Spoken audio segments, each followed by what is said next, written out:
I've been watching a lot of podcasts, and one of the things that always keeps coming up, and I've noticed something with arguments, especially with the left, is that there's one thing that they never want to acknowledge, and that's force doctrine. Everybody does it. It's in everything. When you were a little kid, if your dad told you to do something, you did it because there was force behind it. Now, your dad didn't physically force you, but the force was implied. It's the same way with life. There's always something, a driving force behind it. Force doctrine. But when you start debating with these liberals about it, the one thing that they can't wrap their mind around is the arguments with them are always circular. And they always come back to, well, the Constitution guarantees our rights. Well, it's true. But the Constitution is a useless piece of paper unless there's force behind it. And you can't get them to acknowledge that. So, what are your rights? Well, your rights are entitlements absent of duty. They're guaranteed rights that you have per this document.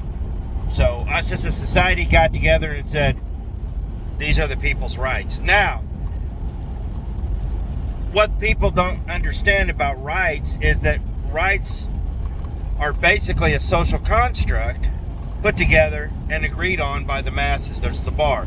These are your rights. These rights can be taken away any time. That's what people don't understand. Hear me out.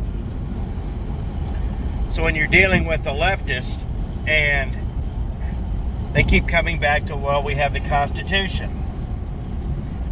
Well, yes, you do have the Constitution. But it all comes down to enforcement.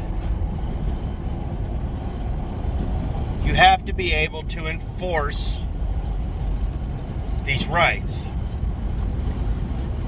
So that's where the argument keeps coming back. They think that people are going to adhere to these rights on their own with their own free will. It's a nice thought that people are automatically going to do the right thing. You know, we don't need the police as long as people, obey the law. Well, the police are there as a reminder of the force behind the law. So, let me ask you this. For all of you guys have ever been in the inner city, when the cops aren't there, what is? Chaos. The cops move out, the dope dealers move in. There's always a hierarchy. So, when you remove all restriction and you remove the hierarchy and you remove the force behind everything, there creates a vacuum, and it always gets filled. So, no matter what goes on in life, everything is backed by force.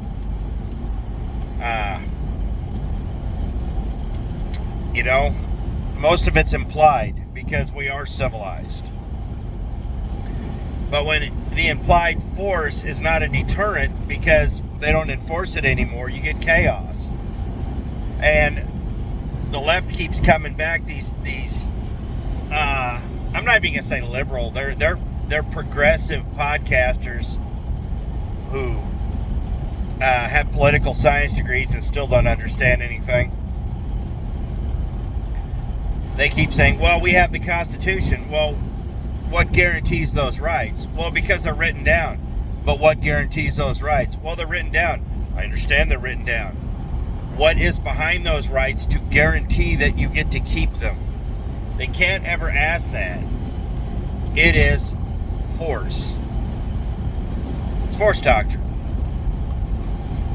Behind every movement, behind every law, behind every action, behind every constitution, behind everything is always force. And I'll guarantee you, if you remove the force this way, somebody will come in this way with their own force.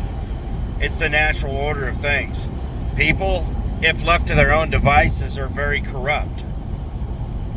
One of these OF girls on the whatever podcast one time says, "What, are you saying that I'm more evil than Hitler?" You could be. Why couldn't you be? You're restrained by force. Hitler wasn't. So you could be worse than him.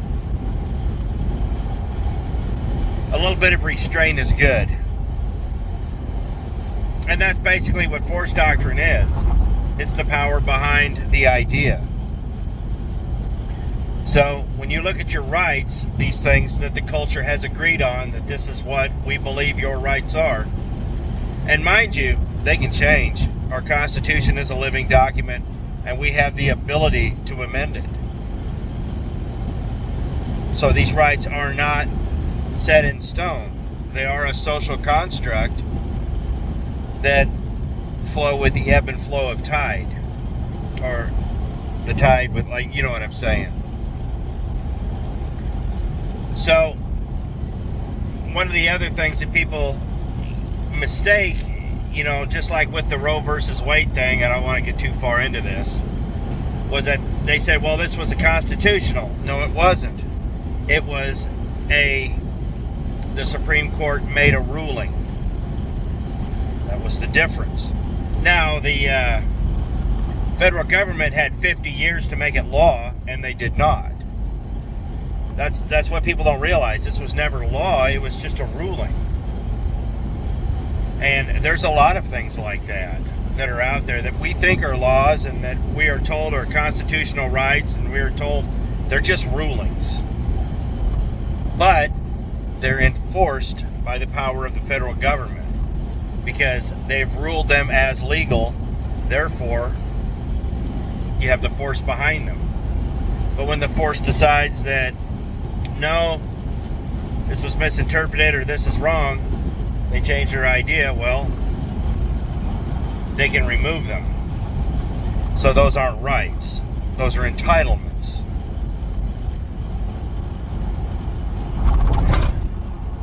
It's important to understand these things when you're having discussions. Because if you listen to a lot of these arguments, and don't get me wrong, some people on the right do this too, and it drives me nuts. But they keep circling back to their stance because I think they think that if you repeat it enough, you're going to give them the answer that they want. Don't ever give them the answer that they want. Tell them truth. Always be truthful. Because they're going to try to reframe it and they're going to try to argue with it, but what they really want is the answer that they want. That's why the arguments become circular. They get pretty ignorant too on top of that. But force doctrine is just that. It is the power behind the entitlement. That's all it is. And you have to have that to have a civilized society. That's pretty much it. And it's everywhere. From where you work to the laws on the road. And don't get me wrong, they're not most of the force in your life is implied. If you do this, it's cause and effect. If you do this, this will happen. So that's force doctrine in a nutshell. Yeah, well, a 9-minute nutshell, but hey, it's worth looking into and it's worth studying because it's actually kind of interesting when you really get to looking at it. So